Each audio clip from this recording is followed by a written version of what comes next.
आप सभी को नमस्कार। मैं हूं हितेश शर्मा।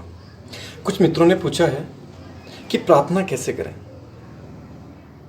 एक बार मुल्ला नसरुद्दीन अपने मित्र के यहाँ गया। उसने अपने मित्र से कहा कि मेरे बेटे ने एमए कर ली है, उसे टाइप भी आती है, उसे अकाउंट भी आता है। मंत्री जी तुम्हारे मिलने वाले हैं, तुम उनसे बोलकर मेरे बेटे की नौकरी लगवा दो। उसके मित्र ने कहा, मैं तुम्हें साथ लेके चलूंगा, हमारे पास 5 मिनट का समय होगा, जो तुम्हें बोलना हो तुम सीधा मंत्री जी से बोल देना। नसरुद्दीन ने कहा ठीक है। वो दोनों मंत्री जी से मिलने गए। जैसे मंत्री जी के सामने गए, नसरुद्दीन ने कहा, मेरा बेटा बेरोजगार है, उसे नौकरी की सख्त आवश्यकता है, आप कहीं उसकी नौकरी लगवा दें, बड़ी मेहरबानी होगी। मंत्री जी ने कहा ठीक है, देखते हैं, समय आने पर मदद करेंगे। दोनों बाहर आ गए। कुछ महीनों के बाद नसरुद्दीन फिर अपने मित्र के यहाँ गया। उसने उससे कहा कि तुम एक बार मंत्री जी से वापस बात करो, अभी तक मेरे बेटे की कोई नौकरी नहीं लगी। उसके मित्र ने कहा, अब की बार एक बार और मिलने चलेंगे, इस बार तुम मत बोलना, मैं तुम्हारी तरफ से बात रखूंगा। नसरुद्दीन ने कहा ठीक है। अगले दिन दोनों वापस गए। उसके मित्र ने एक लिखित एप्लीकेशन टाइप करवाई और मंत्री जी के सामने जाकर उसको पेश किया और बोला कि फला विभाग में अकाउंटेंट की पोस्ट खाली है और नसरुद्दीन का बेटा उसके लायक है, वहां आप इसकी नौकरी लगवा दें। मंत्री जी ने उसको पढ़कर उस पर मार्क कर दिया और कुछ दिनों बाद उसकी नौकरी भी लग गई। इस भौतिक जगत में अगर आपको किसी से कुछ लेना हो तो आप अपनी आवश्यकता के साथ साथ, अपनी समस्या के साथ उसका समाधान भी सामने वाले के सामने रखेंगे तो आसानी से आपका काम हो जाएगा। अपने काम का यही ढंग है। प्रार्थना का अर्थ है पूर्ण तल्लीनता के साथ निवेदन करना। जब व्यक्ति के अंदर पूरे प्राणों से कोई पुकार उठे उसे प्रार्थना कहेंगे।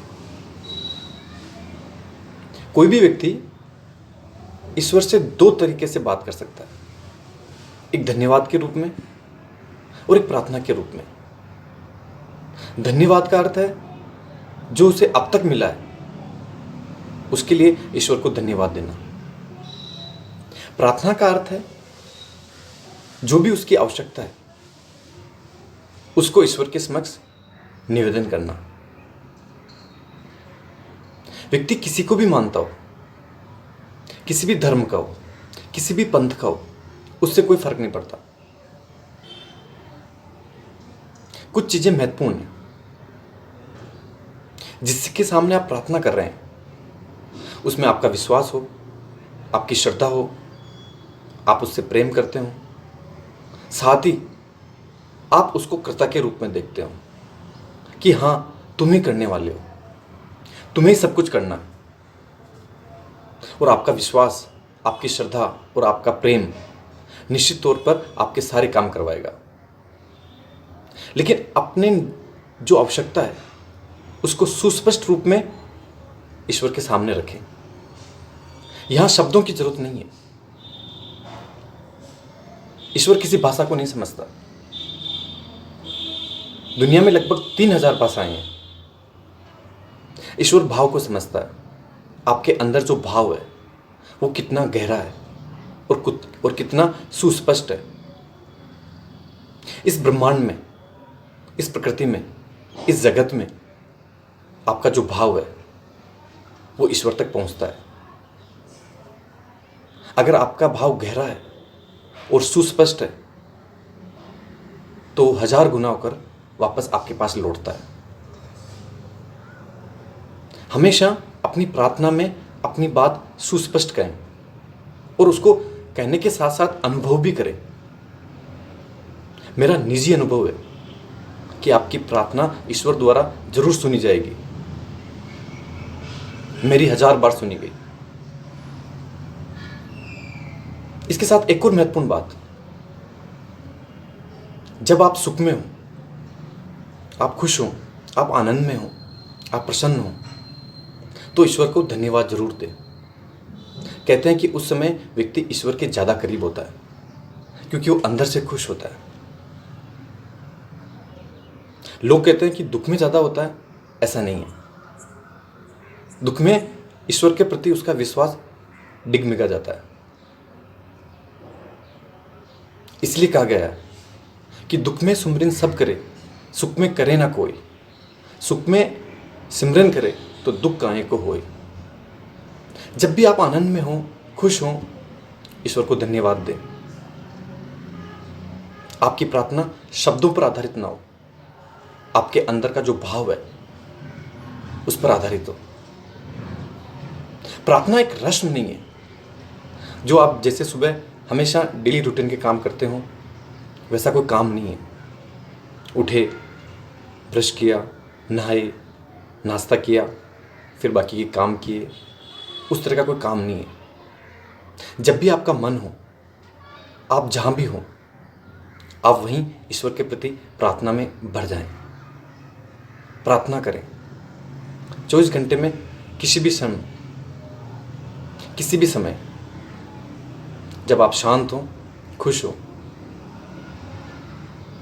रामकृष्ण परमहंस माँ देवी की भक्ति करते थे और कई बार तो घंटों घंटों तक करते थे और कई बार पूरे दिन नहीं करते थे। माँ शारदा ने अनेक बार पूछा तो उन्होंने कहा कि ये माँ के और मेरे बीच की बात है। जब भी मेरा मन होता है मैं माँ के पास रहता हूँ और जब मन नहीं होता है तो मैं अपने आप में मस्त रहता हूँ। प्रार्थना में आपका भाव महत्वपूर्ण है। आपके अंदर जो चल रहा है, आपके जो विचार चल रहे हैं, वो कितने शक्तिशाली हैं, वो कितने मजबूत हैं। ईश्वर तक उनकी ऊर्जा जाएगी और वही ऊर्जा पूरी होकर वापस आपके पास आएगी। इस दुनिया में ना तो कोई प्रार्थना का तरीका है, ना प्रार्थना का कोई समय है। जब भी व्यक्ति का मन हो, जब भी उसके अंदर से पुकार उठे, वो ईश्वर से कहे कि बस आप ही करने वाले हो, अब सब आप ही को करना है, तो निश्चित तौर पर उसकी प्रार्थना पूरी होगी। हमेशा प्रार्थना मौन में करें। जिसने भी आज तक प्रार्थना की उसने अपने पूरे प्राणों से पाया और प्रार्थना का यही सबसे अच्छा तरीका है। आप अपने मौन में रहकर अपनी बात ईश्वर तक रखें। ये तय है, ईश्वर आपकी हर बात सुनेगा। आपने मुझे प्रेमपूर्वक सुना, उसके लिए धन्यवाद।